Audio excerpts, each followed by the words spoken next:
Hello everyone and welcome to One Controller Report. I guess pickup video thing. I don't really have a name for the series other than just I'm here to show you the too many things I bought. So yeah, like I think a lot of people, I have purchased more games than I can play for the most part, but and also got some other games from as gifts and stuff, or at least one here. So I thought I'd go ahead and talk about a handful of these titles, and I've put a little time into each of these. I also have some hardware here too as well to talk about. So we'll go ahead and start with I like my cheap Wii games, and Tony Hawk Downhill Jam is one I've been wanting for a very long time. This is it wasn't like launch Wii era title, but it was very early on. Like I recall, I think they were planning to do online play for this. I may be pulling some random information out of my head that's not actually real, but I recall there was at least criticism that this game didn't use any kind of like online functionality. But like the problem at the time was that Nintendo's Wi-Fi connection was not up and online and running. So basically, it's like this weird downhill skating game, where you kind of I don't know the best way to put it. It almost plays like a snowboarding game in a lot of ways, because it's basically you're kind of at the expense of the downward momentum as the character, so you don't really have the freedom to kind of go in any other direction or anything like that. And you just do tricks and ride rails on the way down. It's really fast, and like a lot of early Wii games, it uses the Wii remote on like its side handlebar kind of situation, and you kind of lean the controller left and right to take you down the hill. But I feel like the controls, from what I have played, aren't particularly tight. It just feels very loose, and it's kind of hard to control yourself as a character, and it makes a lot of situations where you try to go and land certain tricks or go through certain gates, and it doesn't feel like you have a lot of control over your ability to do that, or it's just very easy to overshot where you were attempting to go. So I like this game. It's very much of the era in terms of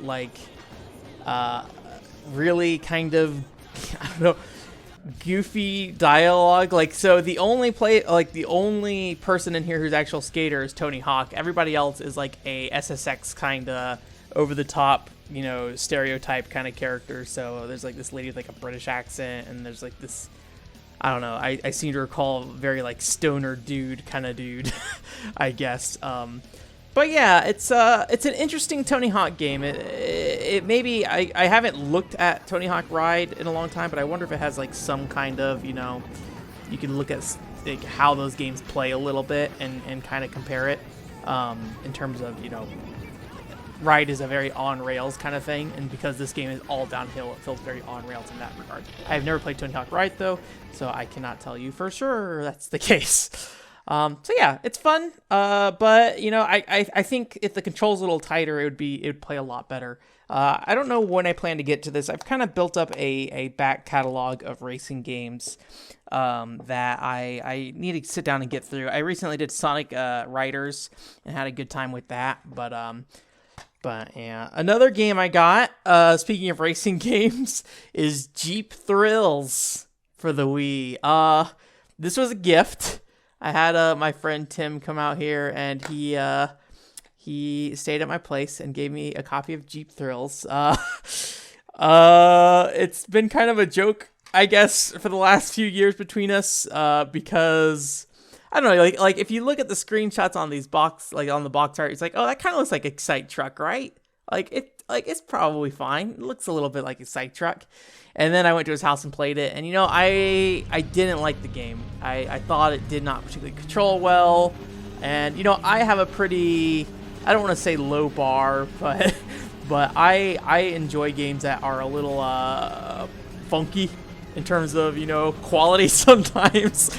And, Jeep Thrills didn't really do it for me back then. I recently played it when he gave it to me. He gave me his copy. And you know what? I think I may have changed my opinion on Jeep Thrills. It's not a great game. I'd say it's not a good game. But it plays like a video game. And if I had, like, if you put me in a room with Jeep Thrills and said, hey, you're gonna play this, I wouldn't have a problem with that. Like yeah, let's play some Jeep Thrills, man. So it's pretty standard racing game. It has, like, you know, the ability to boost as you, I don't know if you really do tricks per se. You do get like air and things like that. You can go up ramps, and you unlock new Jeeps and things like that. But it's a pretty straightforward racing game, and the steering is a little loose, but it just takes a little time to get used to it. I would say honestly, Excite Truck is definitely a better playing game. But I'd say honestly, even Excite Truck kind of controls a little loose. But I think it works. Like unlike Tony Hawk, which is it kind of like has a lot of oversteering. This and Excite Truck kind of have this thing where when you turn, you kind of, the back of your car kind of sways out quite a bit, which I don't know anything about real cars and how they work when you're driving and racing them. But it's like satisfying, like kind of like, you know, sliding around corners and stuff in a game like this. And I think the Wii, you know, using a Wii remote to do that is effective. Like it feels good to have like that physical interaction to what's happening on screen. So yeah, it's not bad. If I saw this for $1 and I didn't own this game and I felt how I feel about it now, I would pick it up. It's pretty neat. I don't know, Wii games. I like them a lot. That's why I also got Namco Museum Remix. Apparently there's a Namco Museum Remix Plus that I was not aware of, so I guess I got the original release, which I'm guessing has less things overall. But basically what this is, it's a, you can think of a lot of it like similar to the early 3D kind of, like, you know, Atari games getting a 3D makeover in some ways. You have a lot of games in here like Rally X, that kind of gets like a 3D makeover. And, you know, I would say it's questionable if they're good. From what I played, it's a bunch of mini games, you know, 14 games in all. So I didn't spend a ton of time on each of these. But it you know, it's nice seeing a nice, like, new coat of paint on a lot of this stuff. And because it is, you know, pretty cheap these days, you know, it's not that hard to go ahead and just like spend some time on each of these if you want. Some of the standout things. First, you can actually play the original arcade games in there, or at least they say they're original arcade games. I did not play like a ton of them to say if they actually are or not, but they appear to be. They're definitely like, you know, Tate style. Like I played Mappy specifically. And it was like Tate style kind of thing. It doesn't look particularly good. They're very blurry, so I'm guessing they run at like 480p or 480i or something like that, rather than, I have no idea what the resolution of an arcade machine is, but, you know, it didn't look particularly clean, but it looked good enough that you could definitely play it this way and, you know, generally be good unless you're a real stickler. You know, being on the Wii, you know, this is probably about, is it 10 years ago? Let me see if there's a date on here. Yeah, it looks like 2007, maybe? That's the latest date I see on this box, so, you know, this is pretty, you know, pretty early in the Wii's life, and people probably weren't that obsessed with video quality at that point. In terms of the actual games, though, I didn't really like Rally X. I don't know what Pac-Motos is. Apparently this is a thing. I poked around with it, and I really didn't understand what was happening in it, really. Galaga Remix is basically an on-rail shooter, which is kind of interesting. And then there's Gator Panic, which is where you like swing the Wii remote to smack the gators on the head. I didn't like this one so much. It reminds me of in Wii Play Motion, there's like a whack-a-mole game. It reminds me a lot of that, and I think like swinging the Wii remote in certain positions to like smack things just doesn't feel good. I think because there's no physical interaction when you hit the ground with it, or like you know, when you actually smack down and hit the gator, there's no like physical feedback, so it doesn't really give. Or if there's like a rumble, you know, the Wii remote's rumble is not particularly strong. The big thing in here is Pack and Roll Remix, which I think this may straight up just be the entire Pack and Roll game, like remade for the Wii. So instead of using the touchscreen to roll Pac-Man around, you use the Wii nunchuck roll them around, and you flick the Wii remote to basically dash them in a direction, rather than in the DS game Pack and Roll, you would flick the stylus to make Pac-Man kind of dash into a direction. I liked Pack and Roll for the DS. Admittedly, it's been like 13 years since I've played it, but from what I played of this, I think I might still like Pack and Roll. And maybe at some point we'll revisit Pack and Roll for something. Like, it made me be like, oh man, Pack and Roll, that's a alright game. Like, I'm not gonna say it's amazing, but it's fine enough. So, I think all the music in it is still the DS music though, so it sounds like really low quality. So I think that's it for Wii games. Let's see, what else we got going on here? We got this in right here. Gun Pixies. If you don't know what Gun Pixies is, basically, I call it like an erotic shooter. I don't know what else you would call it, really. It's like a little third-person shooter where you play as this little pixie girl, and there's like these college girls, and you go into their dorms. Although I think in the art book it says they're high school, but in the game they say they're college. I could be wrong about that. I don't know. There's always the, oh no, age of consent is different in other countries kind of thing. But yeah, it's I guess age of minor or kind of thing like that. But yeah, so basically you're this little pixie girl and you run around rooms and you jump in the like up on furniture and things like that. And you shoot these large ladies to essentially make them what might as well be like orgasming or something. So, but you know, it's one of those things where it's like, yes, that's like visually what's happening. But when it comes from like a mechanical standpoint, kind of the flow of this game is, from what I've seen so far, I have not beaten it. I've played like 2 or 3 chapters so far. You kind of are presented with the problem. So the first chapter is like, hey, there's a bad smell in this dormitory thing, and you need to figure out where it is, but your pixie girls can't actually smell. So you have to listen to what the girls are saying to try to determine where this smell is coming from. So how you get them to talk is basically you shoot them with your little pixie guns, and that makes them happy, and then that makes them trigger some dialogue that will then, you know, give you some clues on what's happening, basically. And so it's more of like an adventure game in the first half, and then there is like a boss fight, which seems to basically like accumulate into one emotional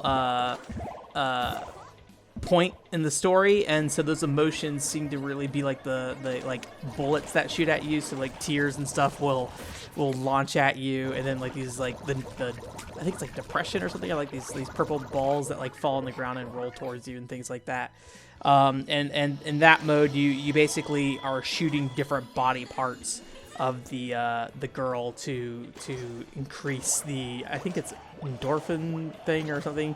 I don't know. There's like it's very, very, very suggestive. But from like a gameplay perspective, I think it's actually very fun and kind of unique. Reminds me a lot of like Chibi Robo and stuff as you like navigate around the building and stuff. This was a special edition. So I got this, or not a special edition, like a launch edition or something. So came in a cardboard box. That's basically the exact same thing as the other case. And you know, being in the cardboard box came with this art book. So yeah, you can go in here and flip through this stuff and just see all the different art and all that good stuff. The one thing of note that I did like in here, also Nep is in this game apparently. Let me see if I can find her. Where are you, Nep? There she is. And Noir, I think her name is. All those Neptunia characters. I've only ever played one Neptunia game before. I really like the original outfits they had. Like, I don't know. There's I kind of wish they went with these, but it doesn't really match the style of the game. Also, the girls are supposed to be kind of like alien girls and like a Space Force thing. So these outfits might not say like Space Force very much. Like, I don't know. They don't really read as like, oh, you're a space person, space policeman lady. So I like some of those early outfits a bit better. I think the final outfits are, you know, kind of okay. You also get some of the art of the other girls and stuff. So it's pretty cool. Pretty all right book. Seems fine. Pretty cool game. I'll probably do like a quick play on it at some point. I just got to get around to actually playing video games because I have not been doing that lately.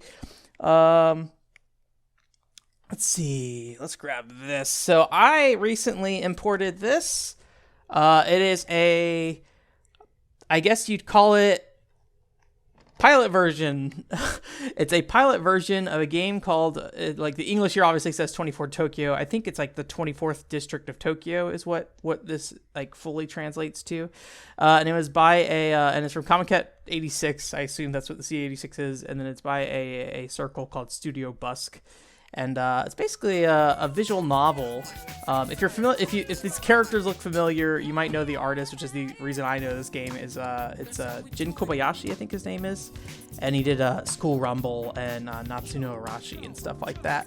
But yeah, it's basically just like kind of a detective visual novel. You play this girl. Gosh, I can't remember her name. It starts with an A. Sorry, I am blanking on that name. There's also this guy, Haku, maybe is his name? I can't remember. I'm sorry. I will never remember these names, probably. If I were looking at them, I would be able to read them fairly easily. But yeah, it's just kind of like a detective game. So the problem is it's entirely in Japanese. So even though there's a English review up here, a lonesome game, a sensibility, nostalgia, vanity, urban fantasy by Dear Every New World People. I have no idea who that is. So despite that being in English on the front, this game is entirely in Japanese. I did ask them if they were going to do an English version back when this came out. I think it was like in 2015 or something like that.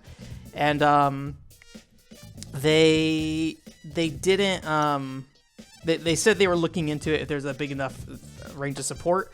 But as far as I can tell, they never did anything. Like literally, it's funny. Literally the last message they posted on their Twitter feed for the circle is that message back to me. Otherwise, they haven't said anything, and it seems very likely that they just basically dissolved into this. One thing to note, being a Comic Cat version here, limited physical copies. This is copy 79 out of 100 apparently. So I'm not sure if there's a physical game, like a full physical game, or how much the pilot includes. I bought the full digital title off DL site. Yeah, there seems to have at least been a release of a soundtrack, which I'll say the soundtrack's really good. And if I can get my hands on the soundtrack, I will. But this is the only copy I could find on the internet of anything physical regarding this game.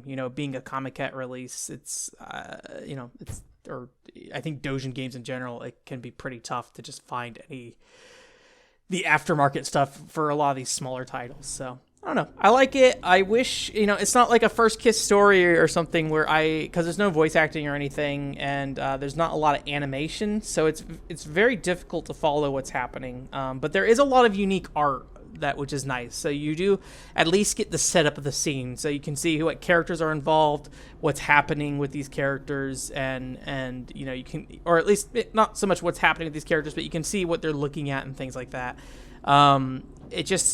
There's just not a lot going on moment to moment, and it makes it very difficult to enjoy without any real understanding of Japanese. It has a ton of kanji, so if you know Japanese, maybe check it out. If you don't know Japanese, well, the art looks good. So I'm glad I got that though. I'm glad I got something physical to represent that. I need to finish up the digital version, but I just haven't had a lot of time at the moment working on other things. So this is the last game I think that I have here. So this is I Spy. I think I Spy Operation Espionage. It's a Dreamcast release, and it's published by NEC. What's the reason why that's important is as far as I can tell, I think Hunex at least worked on this game, if not developed it. There is another developer listed on the splash screen for the game. I can't quite remember what it is, but maybe I'll pop it up on screen right here. It says it. But yeah, this is a strange game on the Dreamcast. Basically, it is a kind of, I don't know what you call it, like a strategy, not really stealth, puzzle game, puzzle adventure game, where you kind of run around the environment and activate certain events and triggers to unlock doors and things like that. And your ultimate objective is to clear out certain rooms and stuff. And the first mission is steal a painting from this museum. And it seems like the whole background of it is basically hey, you're doing these jobs to basically create an insurance fraud kind of thing where you're stealing the painting so the person who has the painting can get a payout, basically.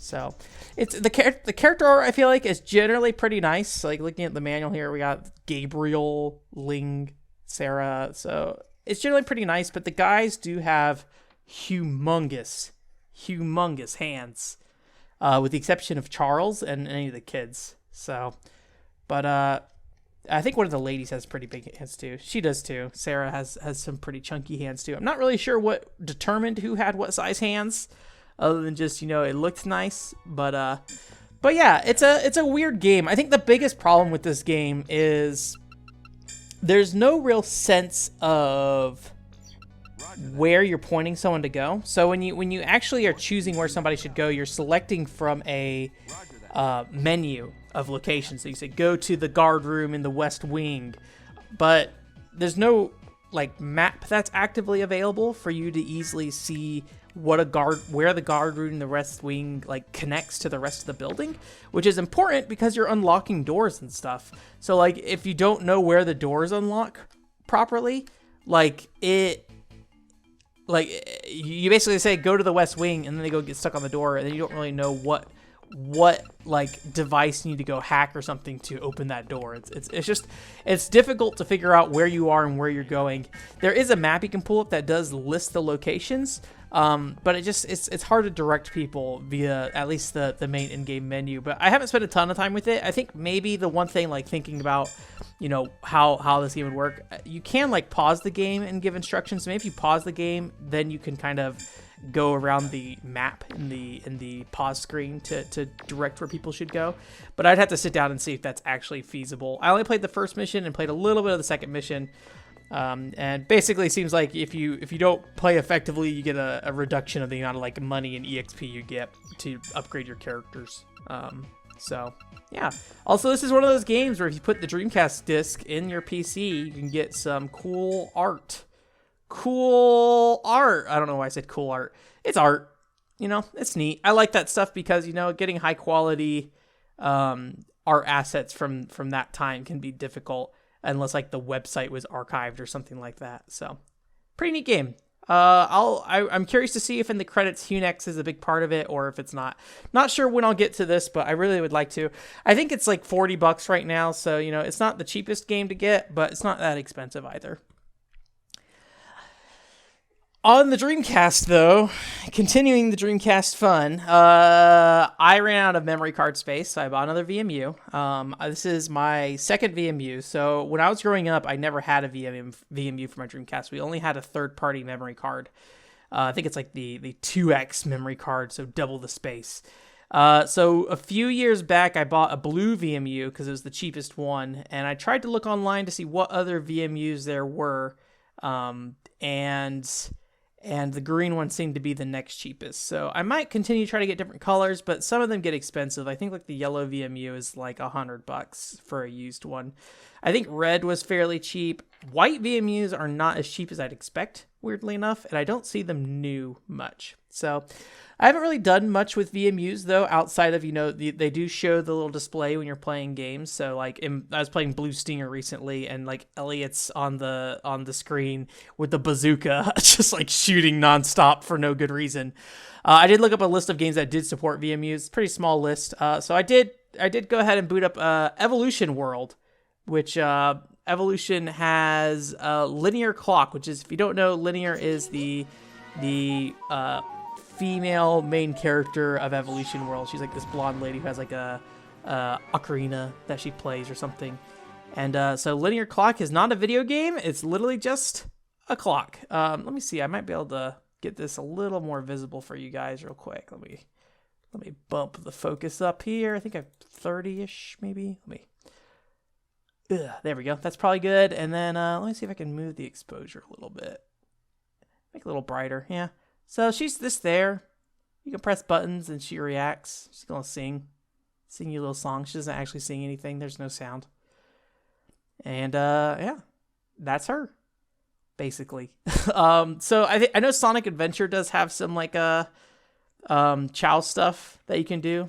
So maybe I'll check that out at some point. I mean, I've always been able to do it with my other VMU. I just haven't actually done it. So, but yeah, I just ran out of space in my other VMU and my memory card. So I thought it would be appropriate to go ahead and get another one. And you know, we'll see. I think the weird thing, and I guess I never really realized this about VMUs in general, honestly, is that I think they have like both game storage space and memory storage space for save data, so it's not like shared.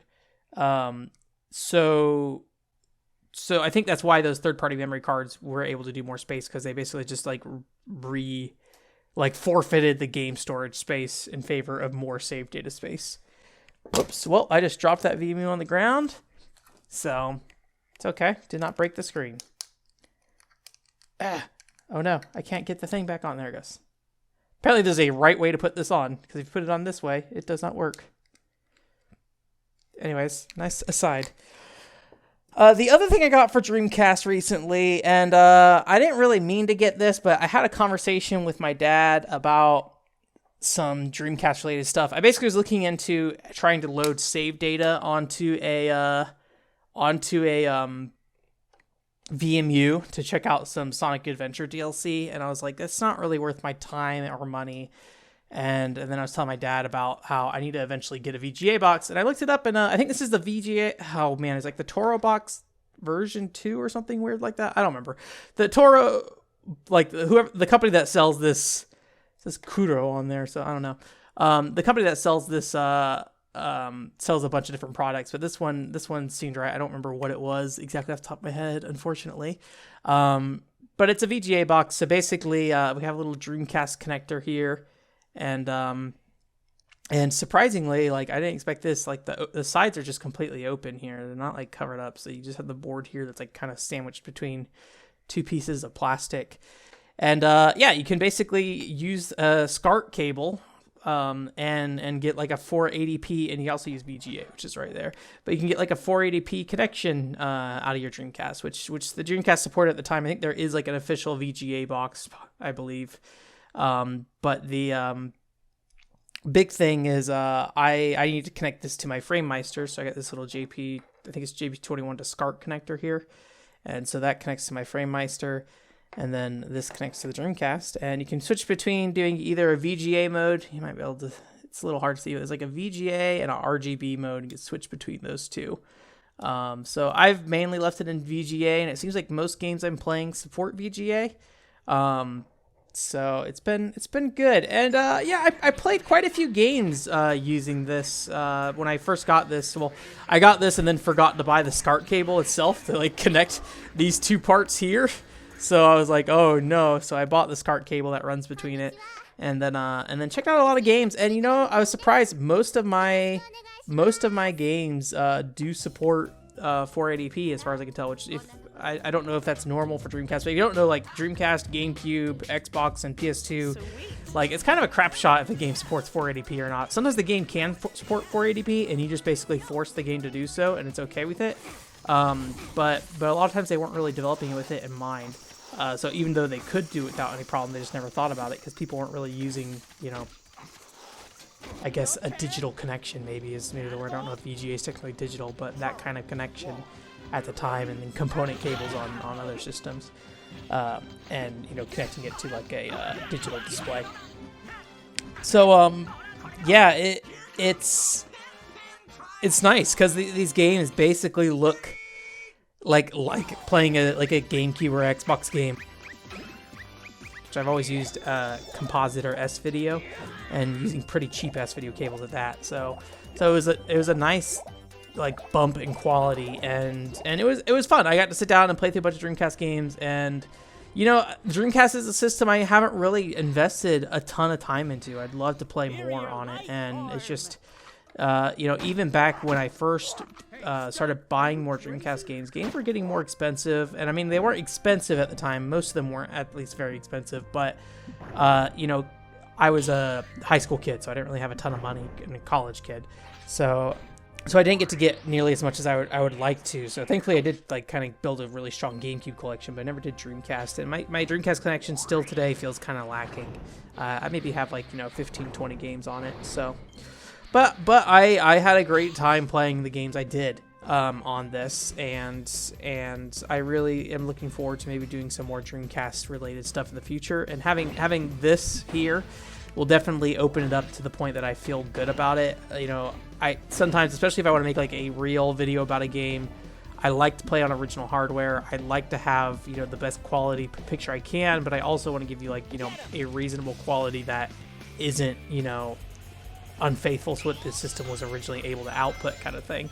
So, you know, using this box, even though it's not, you know, particularly a Sega product per se, you know, this is a output that was supported by the Dreamcast and everything. You know, this is plugging directly into a Dreamcast, so I don't feel too bad about doing that. And it just when I have all those ducks lined up and everything, it makes it very easy for me to jump into doing content around a game rather than sitting me have to worry. Like, I would love to sit down and play Private Idol for the TurboGrafx 16, but just the hoops I got to jump through to get to the point where I feel comfortable making a video about it is immense. Admittedly, I need to actually play through all of Private Idol in the first place, but I do really enjoy what I have played of it. So yeah, I think I'm gonna have it like this. I don't know if this will be before or after this goes up, but I will have a Dreamcast stream where I just basically play some Dreamcast games on stream. So if you're interested in that, look out for either the VOD of it or if I haven't done it yet, you know, check it out. I stream on Thursdays at 7 o'clock p.m. PST. And the last thing I have here is another piece of hardware. So this is the, I think it's RAFnet. Yeah, RAFnet Tech Nintendo 64 to GameCube/Wii adapter version 2. So this is a little adapter here that you basically, you know, plug a Nintendo 64 controller into, and it plugs into a GameCube. There's a variety of reasons you'd want this. Obviously, first and foremost, you know, if you're playing something like, you know, Legend of Zelda: Ocarina of Time on GameCube, and you want to like play with a more authentic controller, you could do this. I mean, like, I think they did a generally good job mapping Ocarina of Time to a GameCube controller, but, you know, C buttons are kind of, you know, their own thing when it comes to the UI. You know, using Z for a button, well, on the GameCube, it'd be up here, the Z button. It never feels quite right, and then, like, flicking the C stick doesn't feel quite right either sometimes. So that's great for that. That's not why I got this. I did play a little bit with Ocarina of Time, and it does play great, though, when doing that. So the reason I got this is, and particularly the version 2 version, is that this now supports Game Boy Player, and what I've been doing up until now is I have a Super Nintendo controller that I've been plugging in to my GameCube using also a RAFnet adapter, and the Super Nintendo controller has worked pretty well. I would say though, and I maybe will be not liked so much for this, I'm not a huge fan of the Super Nintendo controller layout. I don't dislike it, but it's not like a golden age kind of controller for me. I think the controller is fine. But I don't love it. So I'm not married to that. I'm not saying the Nintendo 64 controller is better than the Super Nintendo controller. I'm just saying I'm not married to the Super Nintendo controller. So what I wanted to do is, you know, I put my hands on this controller, and, you know, every game you play it like this for the most part, and, you know, that's fine for 64 games and how they work. But I put my hand right here, and a couple things are like, you know, this feels good. Like, this does not feel bad. I like the feel of this controller. And one thing in particular, you know, like, you never play any games like this. I think maybe you could play Pokemon Puzzle League this way. But one thing in particular I liked are these triggers. Because it's you kind of just like roll up there, and it just feels good. And the reason why that's important, because, you know, I'm using for a Game Boy player, is I'm a big fan of the original, and sorry for my Game Boy Advance probably looking a little grungy, but I'm a big fan of these triggers on the Game Boy Advance. They just feel good, and I feel like the Game Boy Advance SP lost that. And, you know, obviously, you know, this is an original model. I haven't modified it or anything, so there's no backlight screen, so there's like no reason I would ever use this. Tape this because this thing is broken.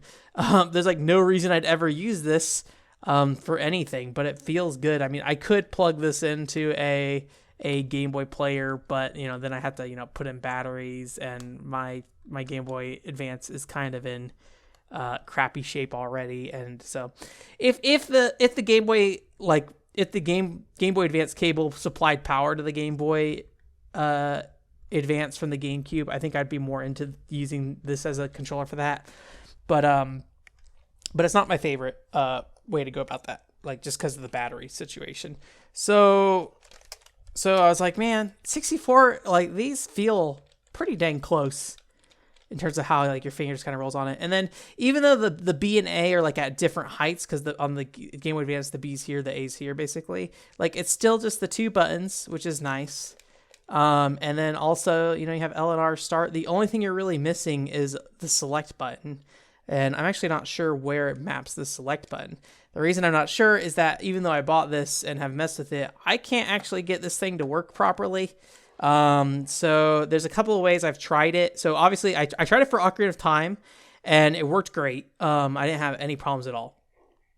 I tried the official Game Boy Player software and I ended up in a situation where every time I like held a button down, like, so if I was trying to jump high in like Castlevania Area of Sorrow by holding down the button to get the extra height rather than just like a little bunny hop, the game interpreted that as, or something along the line interpreted that as you're rapidly pressing the A button. So it's like a turbo controller almost. And so I couldn't really play the game that way. And then so I also tried to use the GBI software, which is the the fan or not fan, but like homebrew Game Boy interface software, basically for working with the Game Boy Player without the official Game Boy Player software. And as far as I can tell, it didn't recognize this thing at all. Like I could use this to navigate the menus before I launched the Game Boy Advance or the GBI player, but as soon as I launched the GBI, this didn't work at all. So at least on RAFNet's website, they list that this works with GBI quote discs. I do not use a disc. I use an SD card to launch GBI. So maybe that's the issue. I also don't know if like different versions of GBI matter. So I haven't been able to figure out what's going on here. There's like some marker here. Probably says Yoder is what it said or something. Close. But yeah, I didn't, I don't really know what's going on with it. I've talked to the support team. We haven't gotten a ton of progress on anything. They said they would test it in the official Game Boy software and see if they're having any issues over there. And then I told them I would look into getting a different version of GBI, maybe look into like burning a GBI disc, or if somebody burns it online, maybe just do that. I don't really know how difficult it is to obtain mini DVDs. I assume not that difficult, but if there's like special ways you have to burn them, or any kind of DVD player will burn them just fine. So yeah, we'll give it a shot. But yeah, I'd say it's like a pretty good collection of stuff. I do have a couple of other things that are coming in. I bought Gunvolt Luminous Adventure X, or whatever it's called, IXG, whatever it is. I bought that, and it hasn't shipped yet. So I was waiting for that initially, and then it kind of never showed up. And then I also bought recently Gal Metal. So next time around we might see something with those. But I had built up enough that I felt pretty good about going through these and looking at them. And I feel pretty good about this setup of stuff. I'm really enjoying Gun Pixies. I really want to get back to Pack and Roll and Namco Museum Remix. I don't know if I'll play Jeep Trails again. I might force myself to, just for good fun. No idea when I'll get to Tony Hawk Downhill Jam. 24 Tokyo, I will probably go ahead and set the game to auto and just play through it that way and just kind of watch it and let it do its thing. I'm going to, like, when I play visual novels in Japanese, typically what I'll do is I'll sit there and try to dissect the text, but there's just so much kanji in this that I'm really not obtaining, like, any information about it. I Spy being a Hunex game is definitely something I would like to check out sooner rather than later. And I really like the style of it. It's just a really nice, it just is a really unique game. At least to me, it seems unique. I haven't seen much else like it. And then, you got the little Game Boy player there. And I think that's it. Or not Game Boy player, sorry. Dreamcast thing. And then the Kuro. Put the Kuro right on top. 24 Tokyo, cover it up. But yeah, I don't know if you'll ever see another copy of 24 Tokyo in your life. I don't know if I will ever see another copy of 24 Tokyo in my life. I would like to see if I can track down an actual release of the main game, if that actually happened. But I don't know if that actually happened or not, honestly. So, I don't know. We'll see. Anyways, yeah, if you have any feedback, let me know. I tried basically manually adjusting the focus this whole video, which, maybe that's awful. Maybe that's great. because last time when I did autofocus, it caused a lot of problems. So I did that, and then going forward, we'll see. Maybe some of these games will pop up sooner rather than later. Maybe some of these games will sit on my shelf for 5 years, and then I'll do a quick play of it 6 years from now. We'll find out. Anyways, thank you for coming. OneControlReport.com is the website. If you recently have been here, there's the Lost Kingdoms 2 podcast that went up. So go ahead and check that out. Lost Kingdoms is a pretty cool GameCube card action RPG series, and I had 2 guests on there. Rowan from the Gun Gauge podcast returned, and then also I have a new guest, Elena, which is a really big Lost Kings fan. She's done a bunch of fan art for it, but also she's looked into some of the prototype software and did some digging into that as well, which was pretty cool. I also tried a little bit of a new setup here. I have 2 lights this time, so I know this Tony Hawk man is glowing, so so maybe I need to adjust some of the lights a little bit next time, but I think it generally worked out pretty well this time around. And then in terms of, big videos coming up, I don't really have anything planned at the second. I'll be in Japan later this year, so I'm trying to set up a bunch of stuff to come out during that time while I'm in Japan, because I will not be able to create content while I'm in Japan. So trying to pre-set up some content for you guys, and then hopefully that stuff will be there and ready. But for now, I'll give you guys any updates if I start any major projects. I would like to get one more major video out by the end of this year, but we'll see how things go. So yeah, thanks for coming. OneControlReport.com is the website. I hope you have a great week. Bye.